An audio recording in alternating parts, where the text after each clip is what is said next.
Good evening বন্ধুরা, আমরা এখন হচ্ছে মাঠের মাঝে আছি। কোথায় আছি জানিনি। যাই হোক, আমরা ভোরবেলা নামবো 5টার সময়, চেন্নাইয়ে নামবো। আর এখন ঘড়িতে বাজে 8:30। আমাদের খাওয়া দাওয়া হয়ে গেছে। আমার বড় ছেলে এখন খাচ্ছে আর দেখাচ্ছে।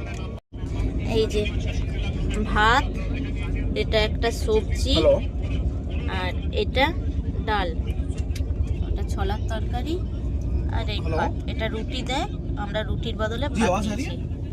চলো, আমাদের সবজি ভাতের অর্ডার করেছিলাম, সবজি ভাতের থালি, আর দিয়েছে একটা ভাত, ডাল, 2 রকমের সবজি আর এক্সট্রা ভাত।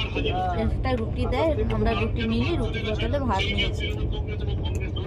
150 টাকা থালি, ভেজ থালি। 2টো সবজি আছে বলে 150 টাকা হয়ে গেছে। এই হচ্ছে ব্যাপার। চলো দেখতে থাকো, শুনতে থাকো। সেই জন্য এখন বড় ছেলে রেলে কমপ্লেন করেছে, দেখা যাক কি হয়। চলো। আর এখানে থালি দেখাচ্ছে, ভেজ থালি 80 টাকা।